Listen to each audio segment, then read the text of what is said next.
I was introduced to Catholic faith through my ex-husband.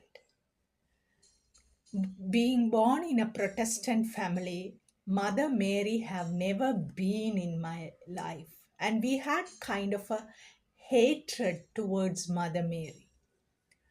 So for me, when I was going through domestic violence, the only person I had in my life was Mother Mary. I will share with her all my pain and burden. And I believe my faith started to grow, and there is a trust and a friendship grew with her. I will always kneel front of her statue and pour my heart to her. And during that time, I have received some kind of a miracles, I can say. One is receiving the rose petal. So that kind of encouraged me that Mother Mary is listening to my prayers. She's like hearing my conversation with her. So when I was getting ready to leave my ex-husband, there was a part of me felt very uncomfortable, bad, that it's wrong to leave my husband.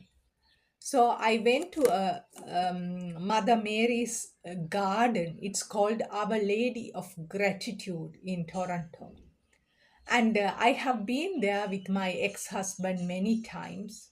It's a really a beautiful place. On particular day, I was around, it was noon time.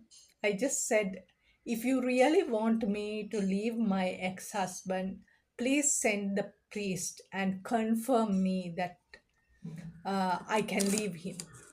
And I just opened the eyes. The priest was walking and coming down. Normally, he doesn't, he only comes in the evenings to that garden. He lives close by. So I was shocked to see priest coming. And because I made this prayer knowing that priest will not show up. And then when I said to the priest, I'm planning to leave my ex-husband, his response surprised me. He said, "What a good news. I'm so happy for you." And I never thought even a Catholic priest will say, it's okay to leave your abusive husband. So he said, wait, I'll go and call somebody and they will come and pray with you. So there is a lady and a seminarian came, and we were three praying in front of Mother Mary's statue. And during that time, that lady said she sees the vision of Our Lady many times, because I have been the prayer meetings over there, and she have revealed so many things what Mother Mary has been telling her. And on that day, she said, Maureen, Our Lady is here. Open your eyes and see her. And I got scared. I just closed my eyes more tightly, because for me, who am I to see Mother Mary in my, and I was so scared. So I closed my eyes more tightly. Then I felt the smell of roses. It was like I never ever felt that much smell in my life. I felt, and I started to scream and cry. So I was crying, and I honestly didn't see her, but I felt her presence. She was there, but I didn't open my eyes. Then, so that was the incident. So I left my ex-husband, and I was in a shelter. And mornings I go to church, because before mass there was rosary. So for me, I didn't have anybody in Toronto, because all my life was with my ex-husband. So when I left him, I didn't know how to move forward, what to do next. So I was completely broken. I didn't know how to survive. And one day during the rosary, I was there, and Mother Mary started to show her life. It was like a movie playing on a screen. And she said, Maureen, I was a teenager when I got pregnant. Then, I was with a man whom I never knew before, and I have to travel with him. I have to leave everybody and travel with him and give birth. I didn't know how to give birth, and I was alone, in a manger giving birth to my child. Then I have to run away because they were about to kill my child. And then I have to be with my son while he was dying. And I have gone through everything what you have going through, and I understand. So that was a big kind of a support for me on that moment, because I didn't know how to overcome at that moment my divorce, my living without a man, and how to survive in this world without a man was the question I had at that moment. But she was the guiding star for me at that moment, to guide me through my difficulty. And later I moved to Montreal. I started a new life. It was like a zero start. And I got, I had my own apartment. I had, my job. I was financially secured. I had beautiful friends in Montreal. I made a new family in Montreal. And, you know, the girl who was in the shelter in Mississauga in 2010, who didn't know how to survive without my ex-husband, really made it. And also I became Canadian in Montreal on the feast day of Saint Joseph. So it was a journey of Mother Mary's guidance to be who I am today. And her love, her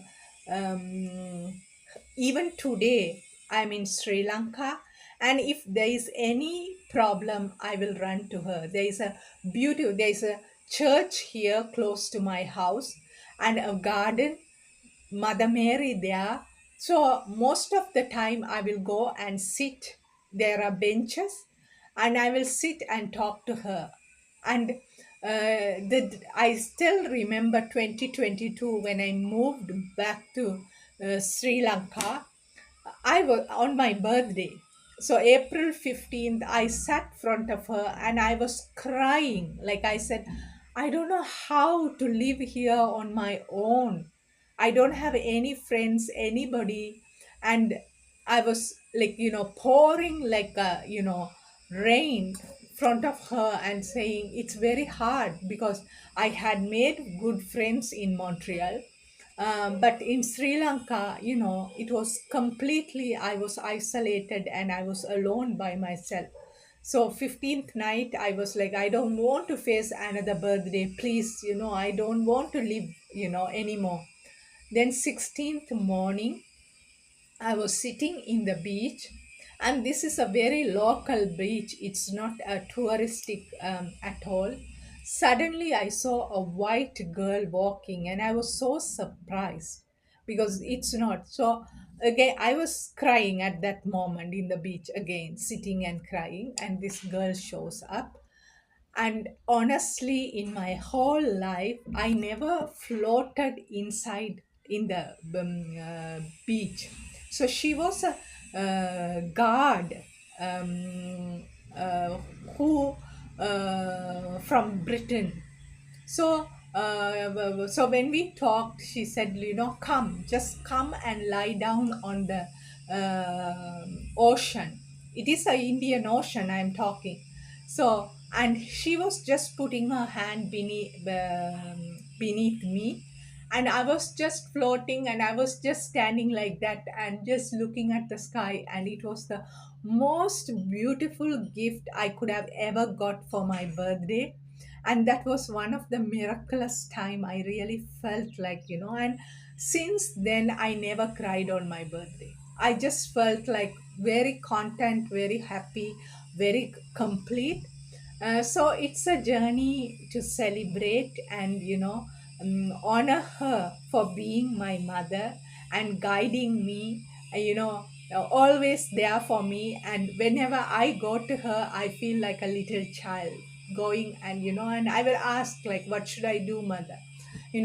And always there is an answer. Even one time there was a problem was happening, and I said, I don't know what to, and she said, I also don't know. You just I when the angel came and said, you are going to let your will be done. That's what I said. I didn't know what was going to happen, and I trusted and I believed, and so you just trust this and you just move on. So I trusted it. It was really a problem, but out of that the beautiful thing came out is amazing. So every time she's just with her own life, she will encourage me to do what is right for me, and no judgment. Even if I make mistake, I will go back to her. She's there to forgive and love and care. So I have done more mistakes than anybody else in this world, but she loves me. So I'm so grateful, and I love to share that with